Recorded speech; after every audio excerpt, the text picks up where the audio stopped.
योजना इन Hindi YouTube channel पर आपका स्वागत है।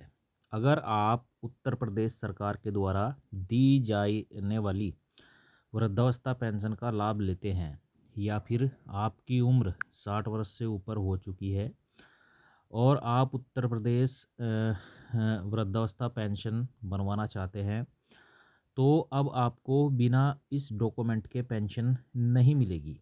सरकार की तरफ से जो पुराना नियम था, उसमें बदलाव किया गया है।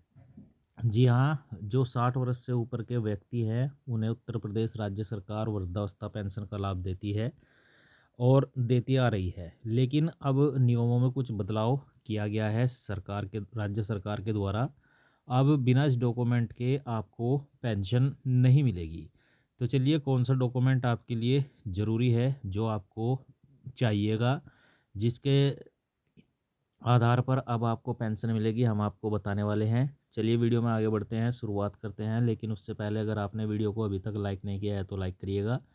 चैनल पर नए आए हैं, सब्सक्राइब भी ज़रूर करिएगा। तो चलिए आगे बढ़ते हैं। देखिए, सबसे पहले आपकी जानकारी के लिए बता दें कि उत्तर प्रदेश राज्य सरकार की तरफ से वृद्धावस्था, दिव्यांग और विधवा पेंशन में 500 रुपये की और बढ़ोतरी की गई है। अब जो आपको पेंशन मिलेगा 1 अप्रैल से, वह आपको 15-1500 रुपये महीना के हिसाब से मिलेगा। यानी कि जो पहले 3 महीने में 3000 रुपये मिलते थे, अब आपको 3 महीने का 4500 रुपये मिलेगा। चलिए अब बताते हैं कि क्या-क्या बदलाव किया गया है। देखिए, जैसा कि सोशल मीडिया से जानकारी प्राप्त हुई है, उसके अनुसार शासन ने वृद्धावस्था पेंशन योजना के मानकों में आंशिक बदलाव करते हुए आधार कार्ड पर लिखी जन्म तिथि को अमान्य कर दिया है।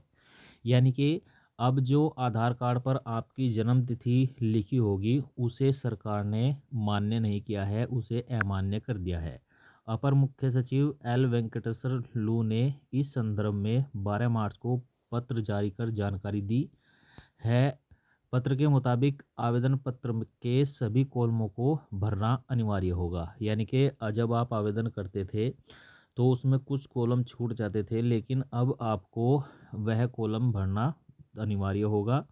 आवेदक की आयु के प्रमाण पत्र के रूप में परिवार रजिस्टर की प्रमाणित प्रति और शैक्षिक अर्हता से संबंधित प्रमाण पत्र में अंकित जन्म तिथि मान्य होगी। यानी कि जो परिवार रजिस्टर की प्रतिलिपि में आपकी जन्म तिथि है, या फिर अगर आपके पास कोई पढ़ाई लिखाई का कागज़ है, तो उसमें जो आपकी जन्म तिथि अंकित होगी, वही जन्म तिथि मान्य होगी। इस संदर्भ में आधार कार्ड पर लिखी गई जन्म तिथि को अब मान्य नहीं होगी। वृद्धा पेंशन योजना को लेकर 29 फरवरी 2016 को शासनादेश जारी किया गया।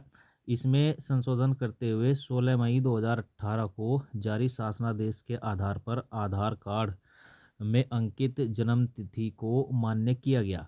लेकिन भारतीय विशिष्ट पहचान पत्र प्राधिकरण के क्षेत्रीय कार्यालय लखनऊ ने 31 अक्टूबर 2025 को पत्र जारी कर साफ किया कि आधार कार्ड में लिखी जन्म तिथि प्रमाण के रूप में मान्य नहीं होगी।